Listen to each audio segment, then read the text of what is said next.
Yan guys, at medyo kumikulimlim na naman ang panahon. Tayo sisilip uli sa resort at marami raw naliligo.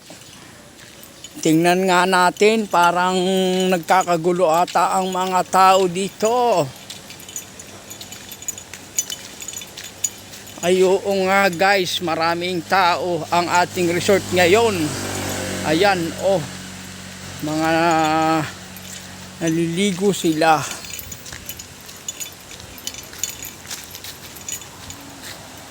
Tingnan natin. Ayan. Marami nga tayong tao. Mga naliligo sa resort. At may mga sasakyan doon sa may parting yon sa dulo. Ayan guys sila. At sila ay marami.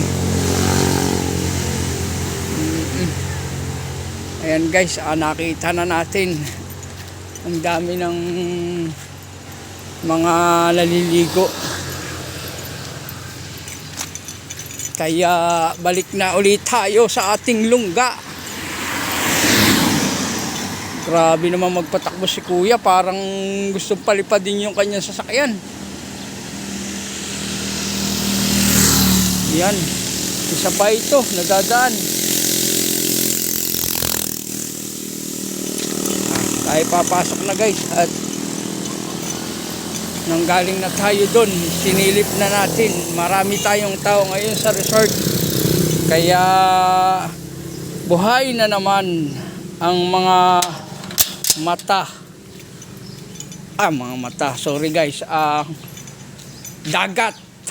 Kanilang paliligo.